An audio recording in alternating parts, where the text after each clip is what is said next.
Okay, Christina here to listen to some music. And today's music selection is Rime of the Ancient Mariner by IRON Maiden. So I've heard of this band before, but I've never listened to them, at least not that I know of. What I do remember of this band is seeing lots of t-shirts being worn by my classmates in junior high and high school. If I remember correctly, they always had skeletons on them.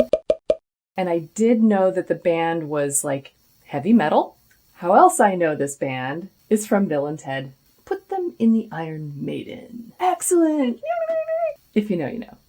And so what will we be getting into with this reaction? I'm a professional musician, instrumentalist, vocalist, composer, professor, so we'll be diving into a lot of different musical aspects about this song and about the musicianship. And in general, I just finally get to know this band that I've always known has been around, just never stopped to pay attention. Today's the day. All right, enough talking.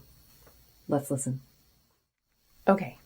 And so I do also know that this band was started in 1975 and that this song, Rime of the Ancient Mariner, was released in 1984. Okay, let's see what we've got here.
All right.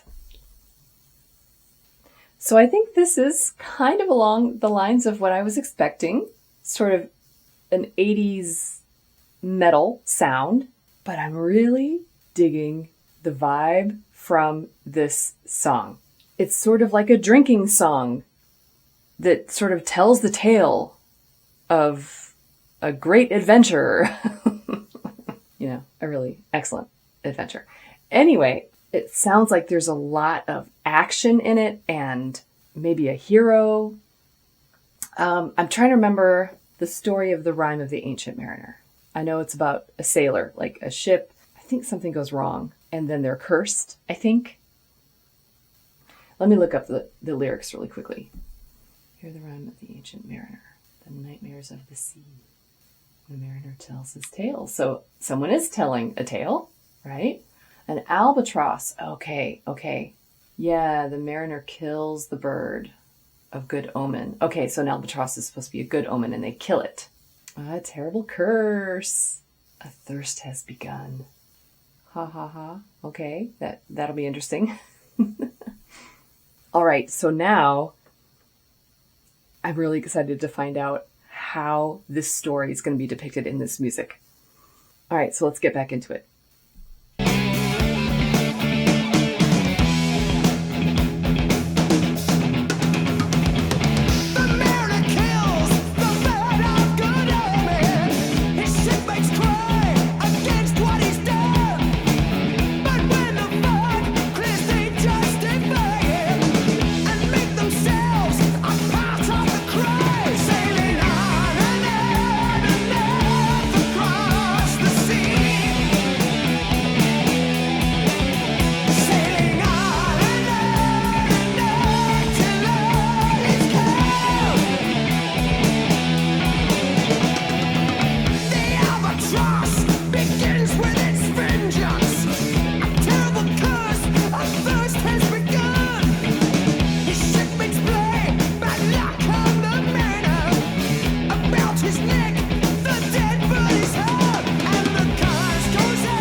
okay, we're headed into something new here.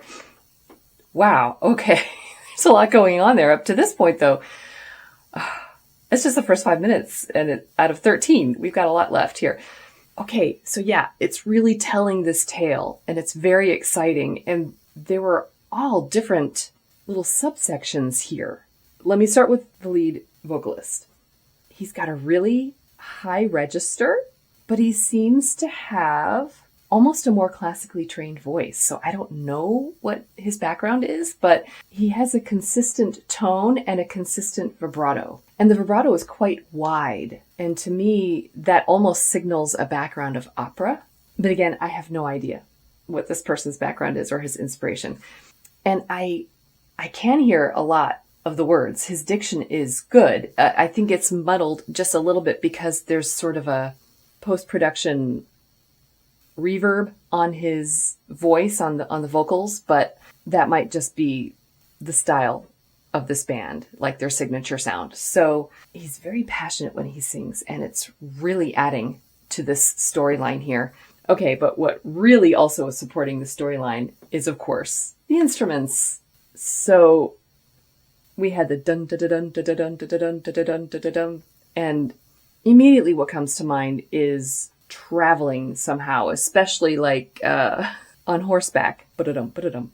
Also, I know that rhythmic gesture really well from Rossini's William Tell Overture.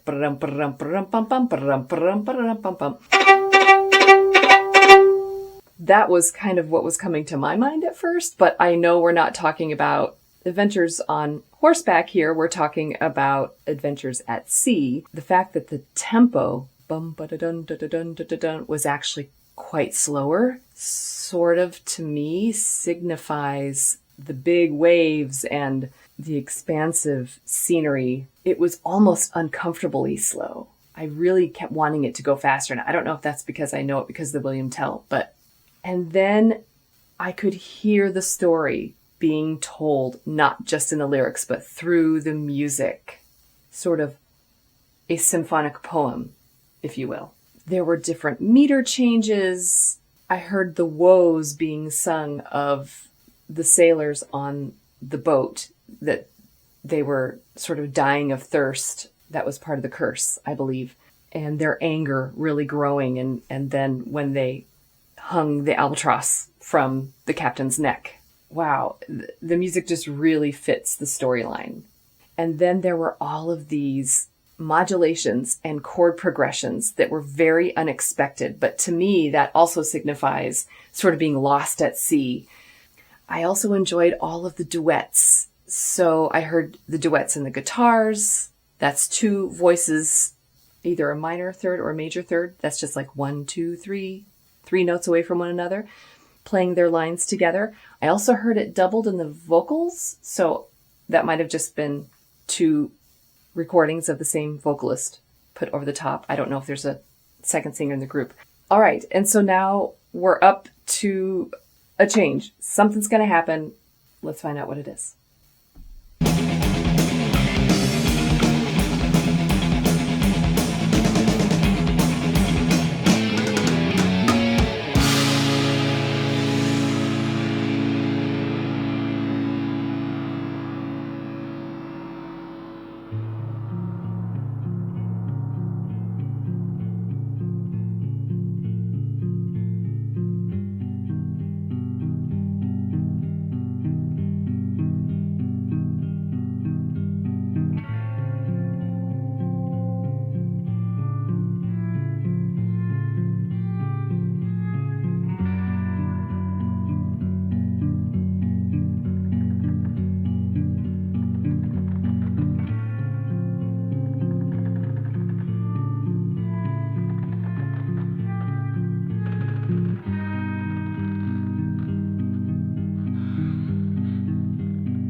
Lifeless love.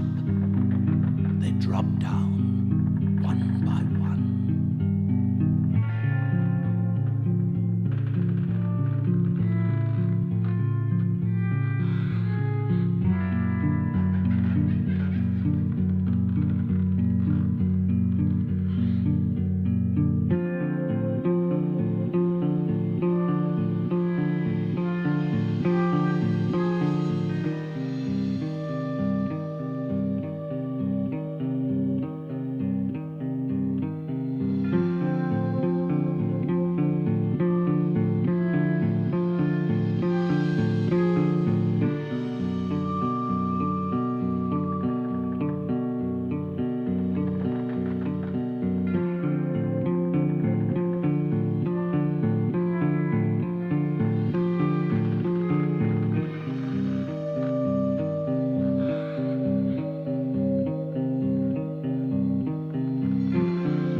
Okay, I have to comment on some of this stuff. There's just so much here, and if I go on much further, I'm going to forget all of it.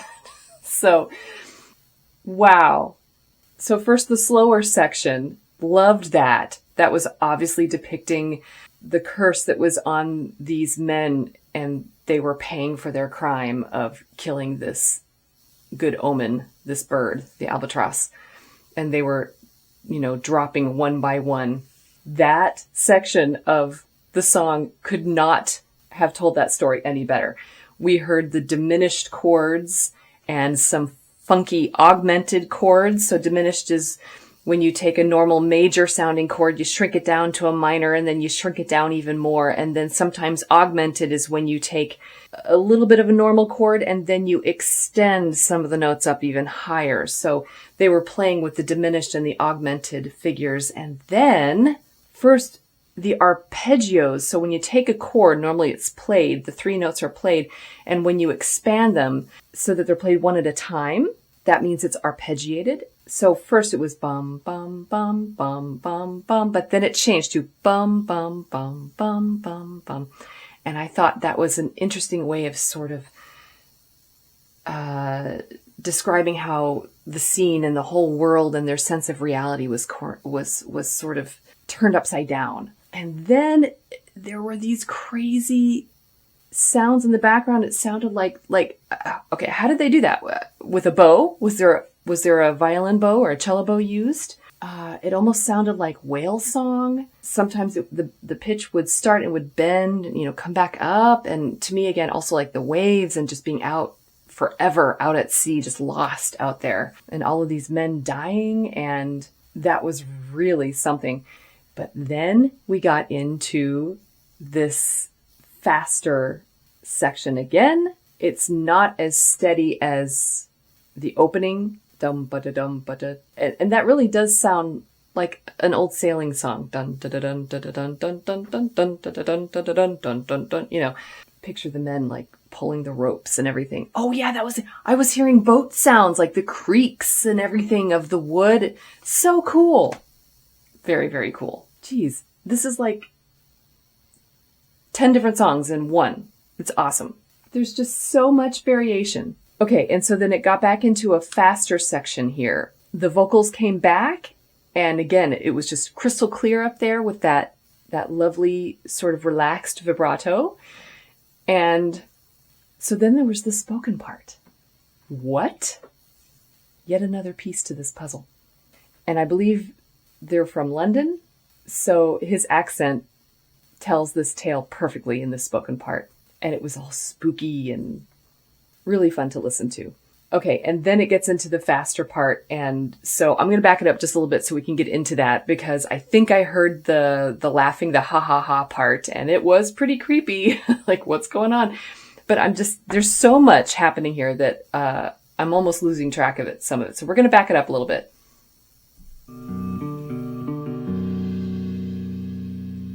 Okay, and here's the faster part.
Okay. That was really fun. Ooh, I loved how it kind of went at the end. You know, it does go on and on and on, but it's sort of, you know, life becomes a shadow in the distant past. And, you know, oh, again, there's so much to comment on here. All right, first of all, and I forgot this from the previous time I stopped, and then I was reminded when I went back and reviewed that little bridge. All right, those of you following the channel know that I have done some Led Zeppelin reactions. I believe I've got 3 on the channel now. So, hello, Robert Plant.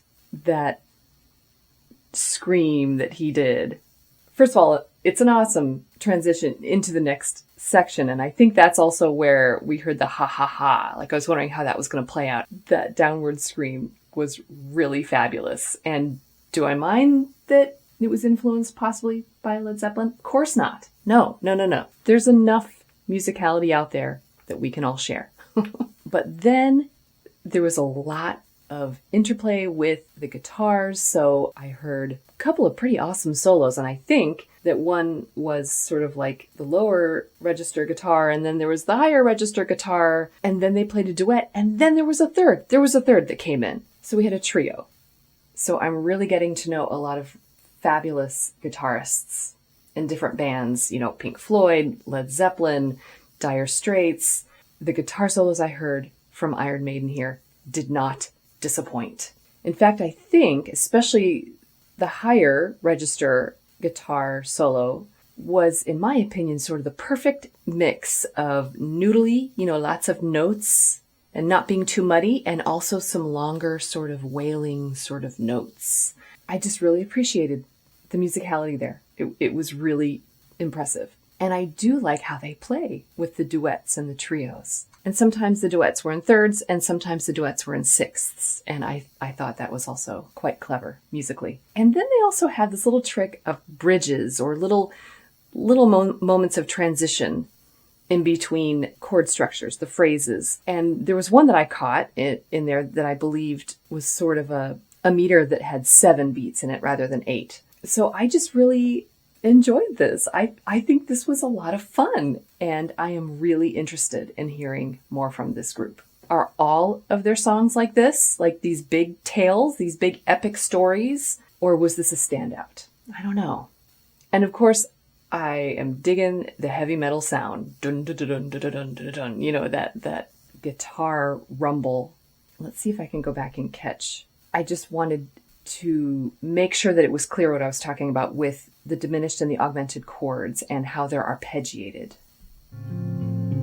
Okay. And the boat sounds in the background, love it. Oh, and there's that weird bowing sound. So you hear the bass guitar. And see the chord, there are 3 notes there, and instead of being played all at the same time, they're separated, arpeggiated.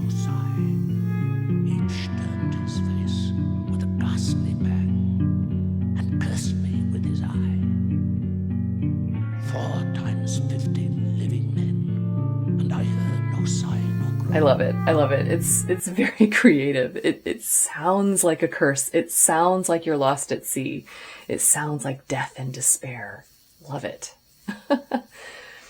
And the voice over the top telling that tale. Love it. Okay.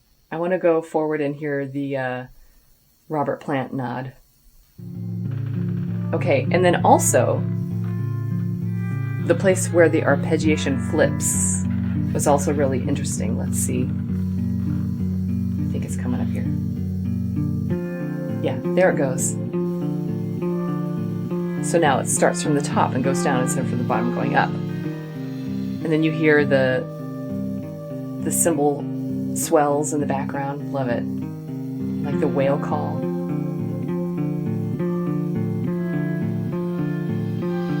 Excellent.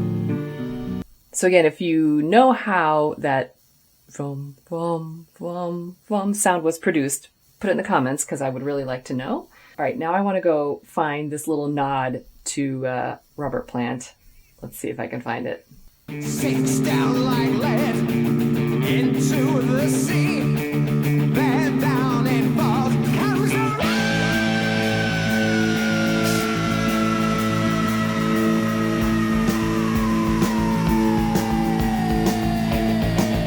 So awesome. Okay, now I'm hearing more of the drums. That's great. Okay. Yeah, now we heard some drums. Ooh, and I hear the bass really going. Sort of a slap bass. Excellent.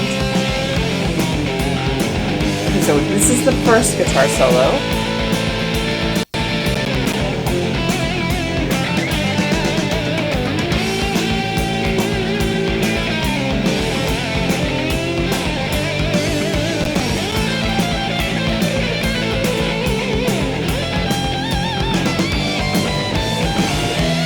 Okay, see, that's a different one. Yeah. Dueling guitar solos. Awesome.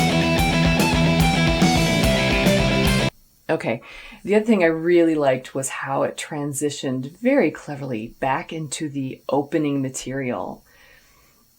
It didn't even completely wind down or anything. It just sort of tripped us up enough so it wasn't slowing down. It was more of a gradual transition. It was really cool.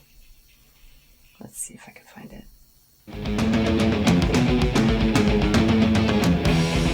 Okay, there. Let's back it up a little bit.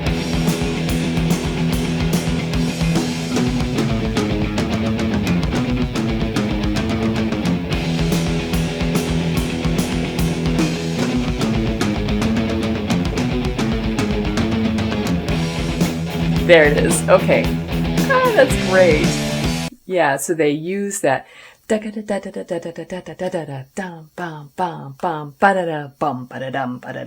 was so great. So the previous tempo was a little faster. But the last part of the transition was and so bum bum bum becomes a dum bum bum bum bum, becomes the recap of the first opening tempo, the first opening rhythmic motif. Love that transition. I was trying to remember how it was done, but that's all it was, is they took that bridge and had the first part of it match the faster tempo, and then the elongated part of it at the end match the recapitulation of the opening material. Okay, so that was Iron Maiden. I said that I had never heard them on the radio or anything, but now I think I know why, because I don't think you can play a 13-minute long song very often on the radio, but I guess did they play Master of Puppets on the radio? I don't think I've heard this group. I would not have been able to identify them like, hey, this is their sound. I would have been able to recognize it's heavy metal, but that's about it. So this was a lot of fun. And this particular song was a really excellent adventure. I love soundtracks. I love music that can really depict scenery or an experience or even a feeling or an emotion. This absolutely does it. Loved the storytelling. What a fun ride. Okay, so I talked about William Tell. I just want to demonstrate a little bit about that bow technique. That is the opening rhythmic motif. And if you speed it up quite a bit, for the Rossini, the William Tell Overture, it's just like that. And what we call that is ricochet. So we're actually doing two of these downward. So you take the bow and you go down, and we do two of them in a row. So it's like, but we do it really fast. So it kind of ricochets off the string. And then you just do a little up bow afterwards. So we have down, down, up. Just like that. And that's actually typically how we play the William Tell. That's obviously not the technique that they were doing here, because it's a lot slower. I mean, there's no bow involved, but, you know, bum, ba, ba, bum, ba, ba, bum, ba, ba, bum. But it just reminded me so much of the William Tell that I wanted to demonstrate that little fun detail that not everybody knows about that piece, that there's that funny ricochet, ba-rum, ba-rum technique that's used to perform that piece. So go out and take a look at a video or go see an orchestra performing it live, and you might run into that ricochet technique. But I sure did like hearing the bum ba da dun da da dun da da da on the guitars. That was really, really exciting. So this was a lot of fun. Okay. And as always, just remember that you don't have to be perfect. Just be okay. And keep listening.